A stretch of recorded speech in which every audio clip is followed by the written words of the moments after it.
Saia da minha casa agora, antes que eu esqueça a misericórdia que Deus me ensinou. Foi isso que Robert Lancaster disse, com a voz embargada e as mãos tremendo, parado no batente da porta do quarto da própria mãe. A maleta de couro caríssima, que abrigava contratos de milhões de dólares, estava jogada no tapete do corredor. O ambiente inteiro parecia coberto por uma nuvem densa e gelada. A respiração dele estava pesada, os olhos cheios de lágrimas de revolta, misturadas com uma dor que não cabia no peito. No centro do quarto, a cuidadora e empregada-chefe, uma mulher contratada a peso de ouro para dar o melhor tratamento médico, congelou com o copo de água na mão. E na cadeira de rodas, frágil e silenciosa, estava Dona Eleanor, uma mulher de oração que não merecia nem um segundo do inferno que estava vivendo debaixo do próprio teto. Mas para que você entenda o impacto desse momento e o livramento sobrenatural que começaria a acontecer naquele exato minuto, você precisa entender como as coisas chegaram a esse ponto. E não há ninguém melhor para contar isso do que eu. Meu nome é Marta. Hoje sou uma senhora de mãos cansadas e cabelos brancos, mas por quase 4 décadas, eu fui a governanta da família Lancaster. Eu vi Robert crescer. Eu o vi trocar o banco humilde da igreja pelo banco de couro de carros importados. E eu vi, com meus próprios olhos, quando o dinheiro pareceu cobrir todas as necessidades de um homem, deixando o seu espírito completamente exposto. Before we dive into the story, drop a comment below and tell us where you're watching from.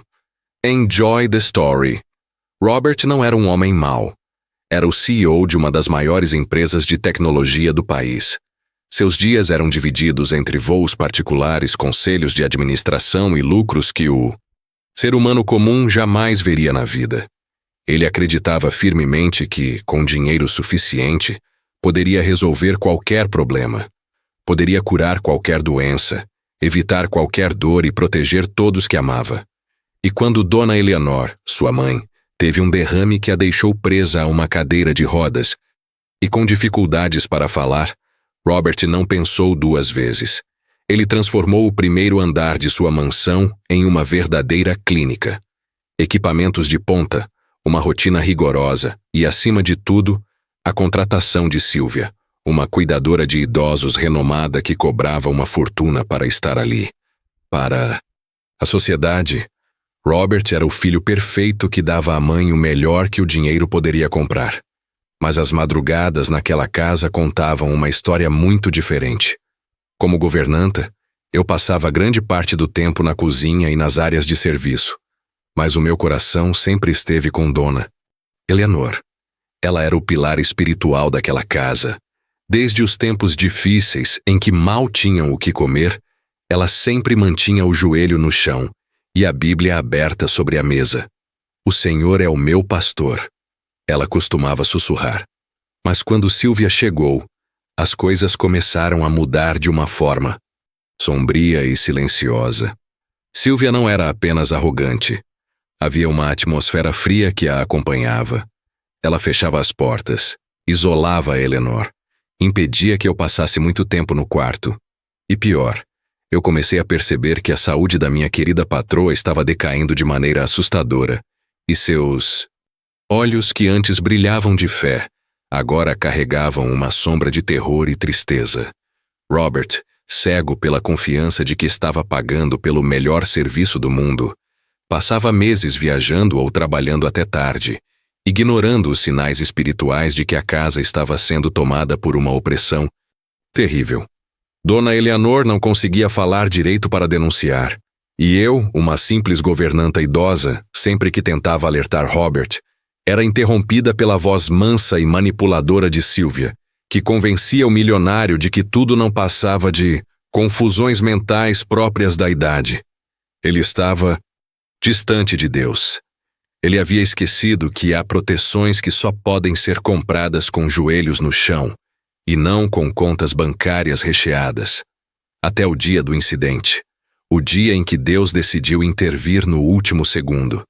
Robert tinha uma reunião de conselho importantíssima na cidade vizinha, e não Voltaria antes da meia-noite. Mas ele me confessou, meses depois, que enquanto dirigia para longe de casa, sentiu um aperto inexplicável no peito. Não era ansiedade de negócios. Era o Espírito Santo o incomodando, puxando sua camisa, gritando em seu coração com uma ordem clara que desafiava toda a lógica humana. Volte para casa agora.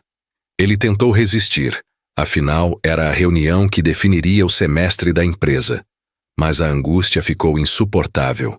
Uma voz suave, mas firme, preencheu a mente daquele milionário focado apenas no lucro. A sua mãe precisa de você. Volte. E sem explicar nada, aos seus diretores, Robert deu meia volta. Ele chegou na mansão no meio da tarde, abrindo a porta da frente sem fazer barulho, sendo guiado por uma intuição divina até o quarto de Eleanor. E foi quando tudo parecia protegido e oculto, que a verdade horrenda se revelou bem diante dos olhos dele. Se você está gostando dessa história até aqui, e sente que Deus sempre nos dá alertas no momento certo, não esquece de se inscrever no canal. Você nos ajuda a espalhar a palavra de fé e milagre. Naquele instante, ao abrir a fresta da porta, Robert não imaginava que a provação estava só começando e que ele veria a seguir destruiria por completo sua arrogância e o faria dobrar os joelhos clamando por um milagre. Quando a pesada porta de mogno cedeu alguns centímetros sob a mão de Robert, o cenário que se revelou não era o de um tratamento médico de excelência, mas sim o de uma crueldade profundamente espiritual e silenciosa. Sylvia, a mulher em quem Robert havia confiado a vida da própria mãe, não estava administrando remédios ou aferindo a pressão. Ela estava parada no centro do quarto, segurando um copo de água intencionalmente longe do alcance da cadeira de rodas de Dona Eleanor. O copo soava frio, e Eleanor olhava para ele com uma sede desesperada, mas não conseguia erguer o braço direito por causa das sequelas do derrame. Eu, Marta, limpava o corredor perto dali e vi, através do reflexo do espelho grande, o rosto de Robert perder completamente a cor. Mas o que paralisou aquele homem bilionário não foi apenas a negligência, e sim as palavras que saíram da boca daquela cuidadora. Um tom de voz cheio de deboche que Sylvia jamais havia usado na frente dele. Você acha mesmo que toda aquela oração adiantou de alguma coisa, Eleanor? Sylvia sussurrou com uma frieza que congelou o ambiente. Onde está o seu Deus agora? Porque o seu filho não se importa. Ele só joga dinheiro na sua cara para aliviar a culpa de nunca estar aqui. Ele comprou a sua prisão e sou eu quem manda nela. Chore o quanto quiser, os céus estão em silêncio. Ninguém vem socorrer você. Para completar o cenário de humilhação, a velha Bíblia de Dona Eleanor, a mesma que eu havia usar para orar por Robert quando ele não passava de um jovem endividado, estava jogada no canto do assoalho, com algumas de suas páginas dobradas e amassadas pelo salto do sapato de Sylvia. As semanas anteriores haviam sido o ápice da prova para aquela matriarca. O problema havia se agravado na sombra daquela mansão gigantesca. Sem conseguir falar para denunciar os abusos e enfrentando a negligência oculta de Sylvia, Dona Eleanor lutava uma batalha espiritual sozinha. Muitas noites, quando a cuidadora a deixava no escuro absoluto do quarto, eu me aproximava devagar e ouvia os gemidos sufocados de Eleanor. A dor não era apenas pelo corpo falhando. Era a tempestade espiritual que pairava sobre a casa. Médicos vinham, recebiam cheques poupudos e atestavam que a depressão era normal na idade dela. Famílias de outros empresários comentavam como Robert era um bom filho, mas o sistema inteiro, comprado e cego pela riqueza, estava falhando miseravelmente em enxergar que a alma da mãe do bilionário estava sendo esmagada. Aquele era o vale mais sombrio da vida de Eleanor. A quase perda, de fé diante da impunidade, a sensação amarga de que Deus havia permitido que um labirinto de luxo se tornasse sua sepultura de humilhação. Mas o que Sylvia não sabia é que Deus jamais perde o controle do relógio. Os sonhos perturbadores que eu, Marta, vinha tendo nas últimas noites, os calafrios, no meio do turno, os alertas espirituais ignorados pelo orgulho de Robert, eram sinais de que a misericórdia divina estava alinhando cada detalhe no momento mais crítico. E no exato instante em que Sylvia riu e jogou parte da água no tapete caro, rindo do desespero de Eleanor, Robert deixou de ser o empresário frio. A maleta caiu das mãos dele e bateu no chão com um baque seco. O som ecoou no quarto amplo e Sylvia se virou de vez, com os olhos arregalados, percebendo que a farsa havia desmoronado. Mas enquanto a cuidadora recuava, trêmula e chocada ao ver o patrão em casa, Robert sentiu algo muito mais assustador do que a traição da funcionária. Uma sensação de impotência esmagadora tomou conta de sua alma. Ele percebeu, naquele segundo terrível, que nenhuma fortuna no mundo protegeria a sua família do mal que ele mesmo havia permitido entrar. Naquele corredor de luxo, com a respiração cortada e o coração sangrando, ele não imaginava que o céu inteiro já estava se movendo em favor daquela família encurralada. O silêncio que sucedeu o estrondo da maleta atingindo o chão era mais pesado do que chumbo. Sylvia recuou instintivamente, o copo de água tremendo em suas mãos, enquanto a farsa de sua doçura médica derretia diante do olhar fulminante do patrão. Toda a riqueza, a pompa e as regras de etiqueta sumiram da sala. O que estava ali era apenas um filho vendo com clareza espiritual e humana a atrocidade que vinha acontecendo na sua ausência. "Saia da minha casa agora", repetiu Robert, com o rosto tão vermelho que as veias de seu pescoço saltavam. "Pegue suas coisas e desapareça antes que eu esqueça a misericórdia que a minha própria mãe me ensinou." Sylvia ainda tentou abrir a boca para encenar sua defesa. "Senhor Lancaster, não seja apressado. A demência deixou confusa. Eu estava apenas aplicando as técnicas terapêuticas para..." "Fora!" O grito de Robert ressoou pelos amplos corredores da mansão, fazendo até as taças de cristal da sala de jantar vibrarem. Encorajada pelo desespero do filho, vi quando Sylvia finalmente fugiu dali, lançando um último olhar de soberba e desprezo. Mas a expulsão do mal não trouxe paz imediata. Pelo contrário, é como se a retirada da opressão revelasse o estrago brutal que a saúde da matriarca havia sofrido. O pico de estresse daquele confronto exigiu demais do corpo frágil de Dona Eleanor. De repente, o monitor cardíaco, uma máquina caríssima recém-comprada por Robert, começou a emitir um alarme ensurdecedor. O peito de Eleanor arqueou para trás, os olhos reviraram e ela desfaleceu na cadeira de rodas. Eu, Marta, deixei o pano que segurava cair no corredor e corri desesperada para dentro do quarto. Robert já estava ajoelhado no chão de madeira, abraçando a mãe inerte, as lágrimas daquele imponente bilionário manchando a seda dos lençóis. Mãe, aguenta firme, não me deixa agora, por favor!" Ele suplicava aos prantos. Com as mãos trêmulas, ele pegou o celular para ligar para seu médico particular e exigir um helicóptero. Mas havia um ponto cego no sistema perfeito que seu dinheiro havia pago. Uma tempestade de fim de tarde que havia acabado de estourar. Os ventos violentos e as ruas alagadas impediam qualquer resgate aéreo. E a emergência médica informou, com frieza clínica, que a ambulância demoraria pelo menos 40 minutos. Aquele era o ponto sem retorno. O momento exato em que um homem que construiu impérios financeiros percebeu que precisava de um tipo de resgate que seu cartão de crédito sem limite não poderia comprar. Ali, rodeado por aparelhos de luxo que apitavam inutilmente, Robert teve que tomar a decisão mais importante da sua vida: entregar o controle. Num ato desesperado que eu não presenciava há anos, ele largou o telefone, fechou os olhos, enterrou o rosto no colo da mãe e começou a clamar. Ele não pediu aos médicos. Ele chorou ao Deus de Eleanor.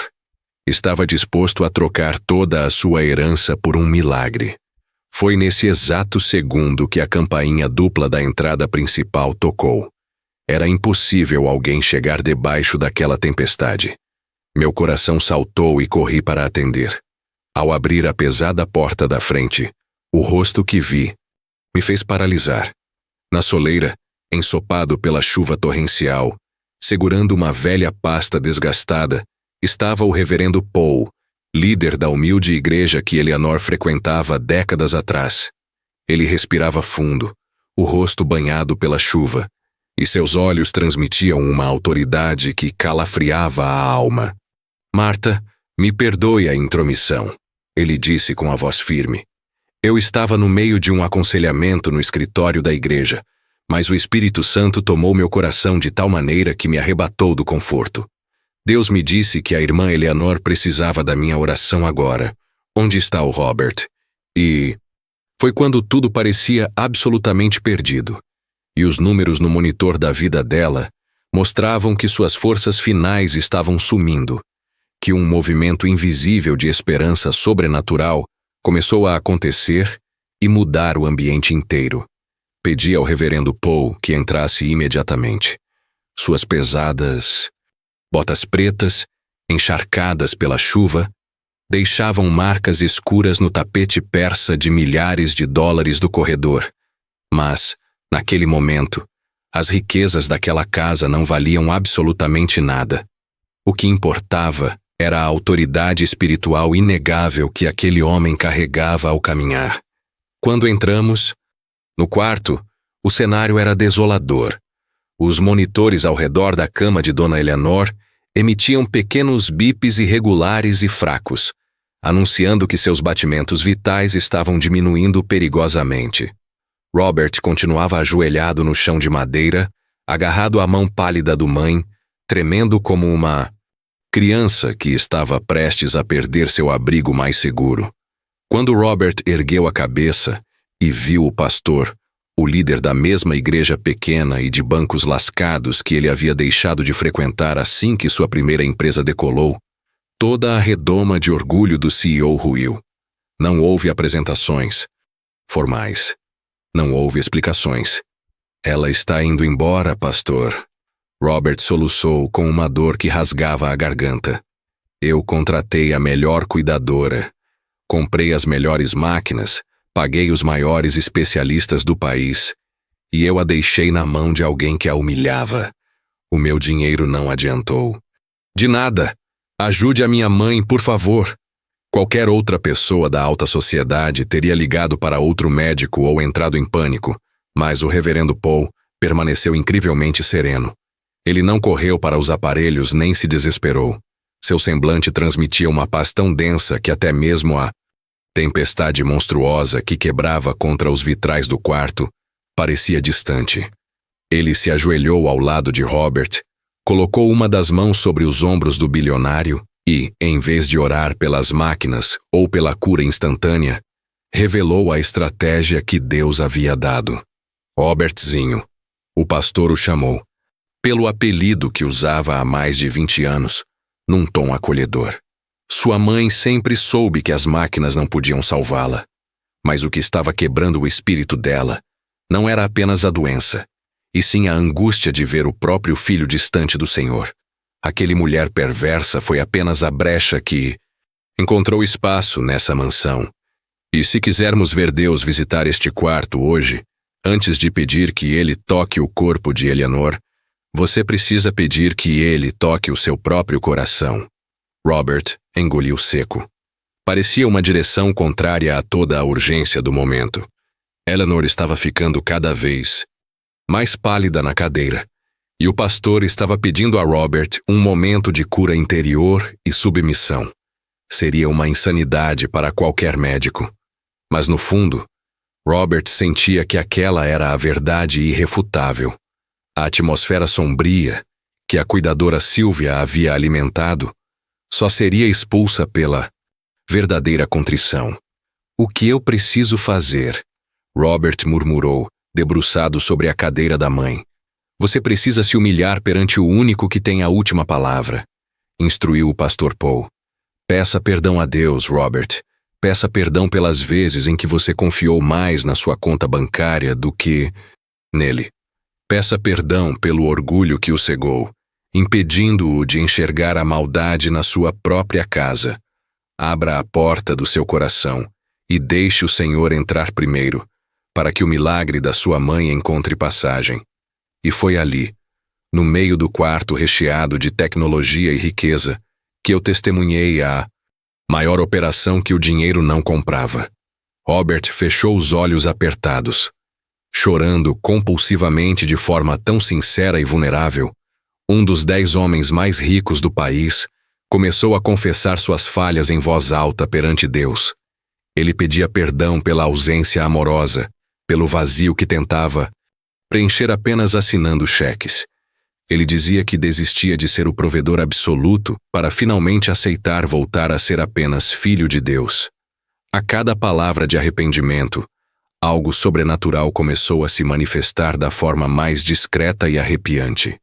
O peso esmagador e frio que impregnava aquele andar inteiro, trazido por Sylvia e pela arrogância anterior, foi se dissipando, como fumaça que escapava pela janela. Senti um calor suave tomar conta daquele ambiente luxuoso, mas triste. Reparei que até o ritmo ensurdecedor da chuva lá fora pareceu desacelerar misteriosamente. Algo gigantesco estava mudando no mundo invisível. Se você sente que a sua história também está tocando lugares internos que precisam ser rendidos e restaurados para que as bênçãos cheguem, não esqueça de se inscrever no canal. Você faz parte dessa corrente de milagres de pessoas rendidas a Deus. Enquanto Robert terminava de confessar sua fragilidade perante o céu, e o pastor Paul erguia as 2 mãos enrugadas em direção a Dona Eleanor, um profundo silêncio envolveu a mansão inteira. E mal sabiam eles que o milagre já estava liberado nos céus para descer com furor até a terra. Quando as pernas do CEO de uma das maiores fortunas do país cederam em verdadeira adoração, e as lágrimas de Robert Lancaster purificaram não só o chão daquele quarto, mas também o seu próprio espírito até então arrogante, a resposta dos céus veio com uma imensidão impossível de se medir. O reverendo Paul, até então de joelhos, levantou-se muito devagar. A pasta velha que ele trouxera, molhada da chuva, foi deixada no tapete. Ele estendeu as mãos trêmulas e castigadas pelo tempo, não sobre a cabeça de Robert, mas sobre a testa quase pálida e sem vida de Dona Eleanor, que jazia na cadeira de rodas com o rosto inclinado, a respiração num fio imperceptível. Naquele exato instante, algo que a ciência nunca conseguiria colocar em seus relatórios tomou conta da mansão. Não foi um estrondo, não foi um raio clichê de luz rasgando o teto. Foi uma presença. O tipo de presença que tem peso, que inunda rapidamente os pulmões com o ar mais puro e perfeito que o ser humano jamais poderia respirar. Eu, Marta, que estava encolhida no canto chorando de desespero, senti os meus joelhos dobrarem sozinhos perante a autoridade invisível, mas absurdamente palpável, que havia entrado no aposento. Um calor indescritível e reconfortante, como o abraço amoroso de um abraço curador, desceu pelo teto, preenchendo todos os cantos gelados e vazios daquele quarto que havia servido de cativeiro para Dona Eleanor durante o império obscuro da cuidadora Sylvia. A tempestade, que pouco antes açoitava as altas janelas da propriedade com extrema violência, calou-se abruptamente, como se os ventos reconhecessem que aquele que domina as águas havia acabado de tomar a frente da batalha. Em nome de Jesus Cristo, sussurrou o reverendo Paul. Porém, apesar do volume suave, sua voz ressoava como dezenas de trombetas nos ouvidos de todos nós. Onde o arrependimento do filho constrói uma ponte, a glória de Deus faz do lugar a sua nova morada.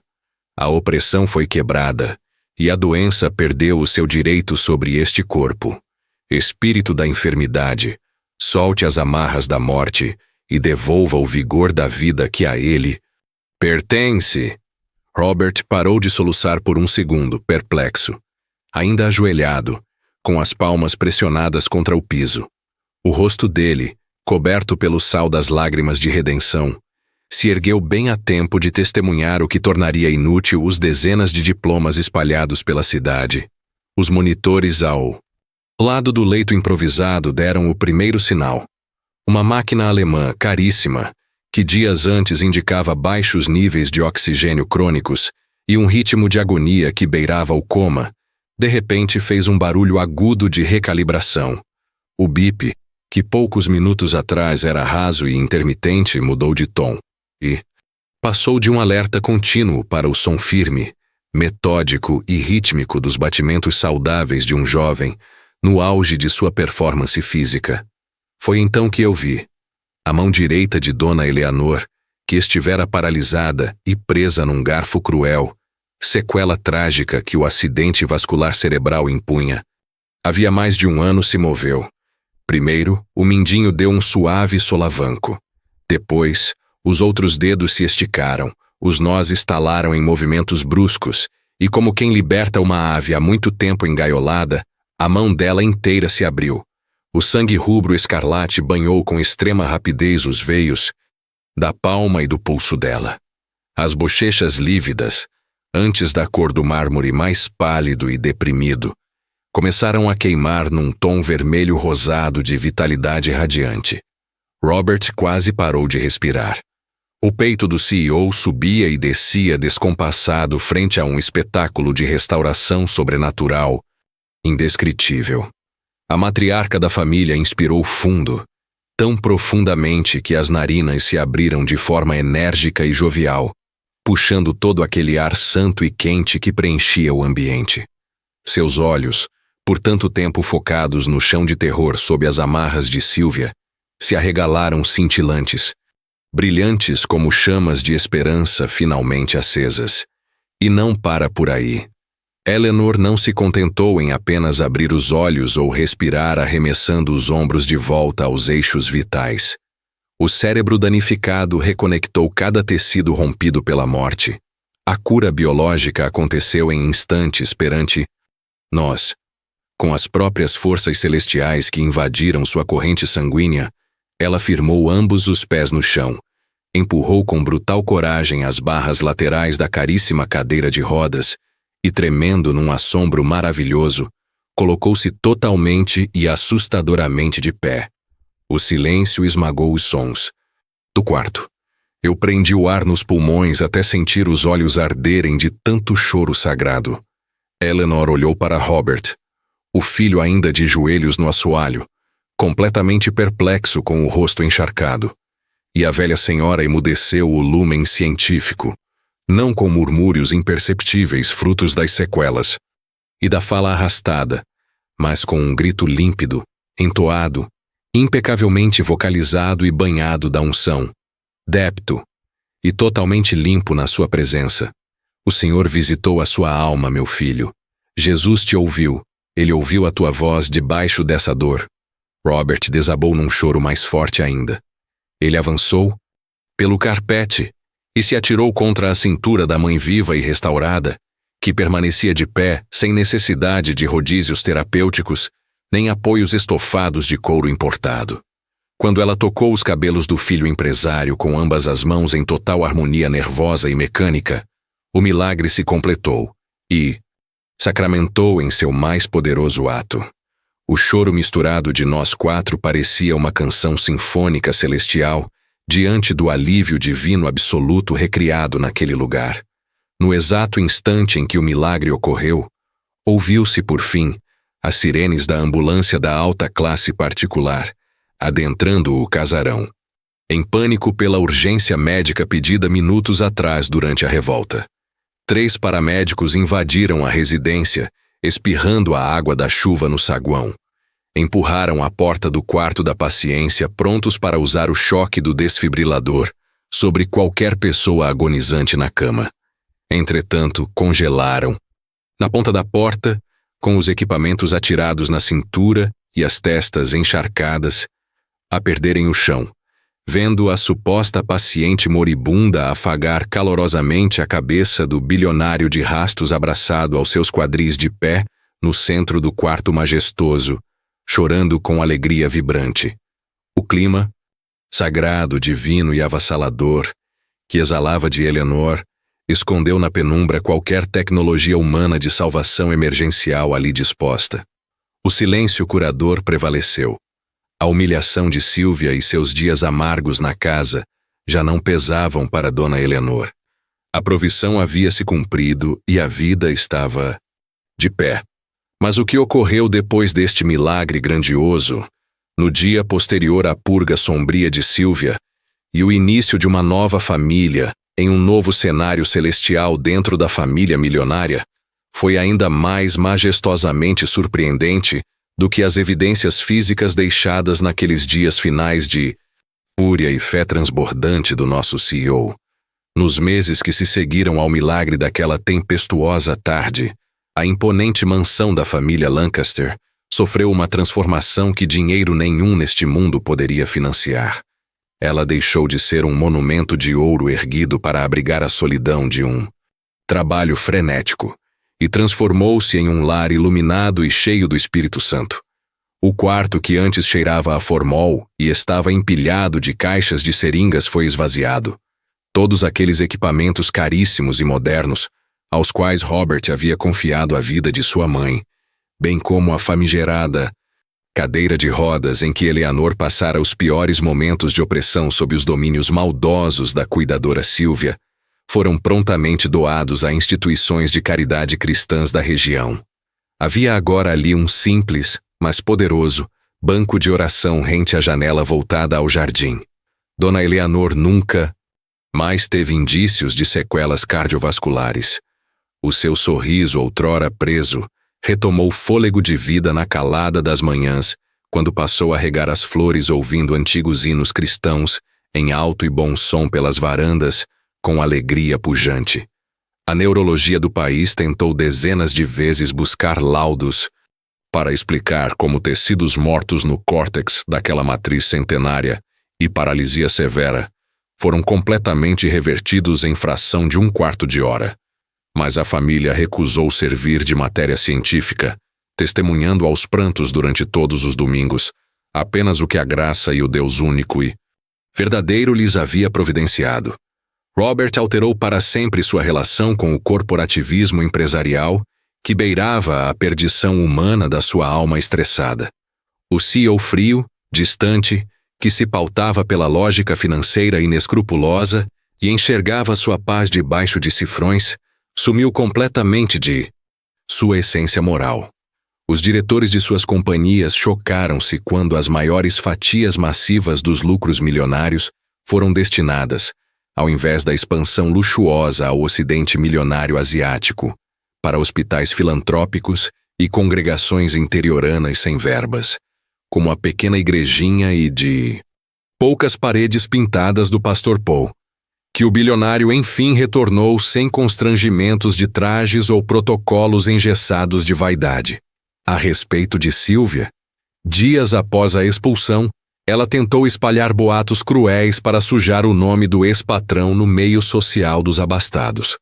Contudo, em menos de uma semana, a denúncia revelou investigações ocultas antigas de outras famílias que também denunciaram a falsidade mascarada da sua conduta cruel a idosos de posses, respondendo pelos seus dias tristes no mundo e a severidade moral. Eu, Marta, tendo os olhos idosos a beirar aos 80 anos, e que, por 4 décadas atendi os maiores executivos americanos, passando pelas louças desta imponente cozinha rica daquele lar, nunca testemunhei lição mais arrebatadora em minha velhice e que desejo levar em minha memória de governanta ao céu por conta deste dia fatídico de cura. A riqueza pode pavimentar o teto mais protegido que você tiver para se deitar ao entardecer dos seus dias fartos, comprar leitos perfumados e os remédios caríssimos. Contudo, a oração e a humilhação do espírito quebrantado são as únicas joias vivificantes que rompem os céus e acessam, no último minuto humano, imaginável, o banco sagrado dos milagres de Deus, trazendo livramentos celestiais incomparáveis para os dias inférteis terrenos do coração sem fé. Se a força desse livramento tocou algum pedaço da sua própria jornada, Ou lembrou você de alguém que precisa acreditar que o impossível se rende a Deus? Por favor, clique no botão de se inscrever e compartilhe conosco de onde você nos assiste nos comentários logo abaixo, expandindo conosco as obras transformadoras desta poderosa e divina luz da graça. Pois lembre-se, quando o choro sufocado na calada de sua pior provação acreditar no peso do silêncio ensurdecedor dos homens, saiba que essa lágrima humilde e escondida já gritou nos céus e já forjou sua cura da maneira mais linda e avassaladora que você jamais experimentará por si mesmo.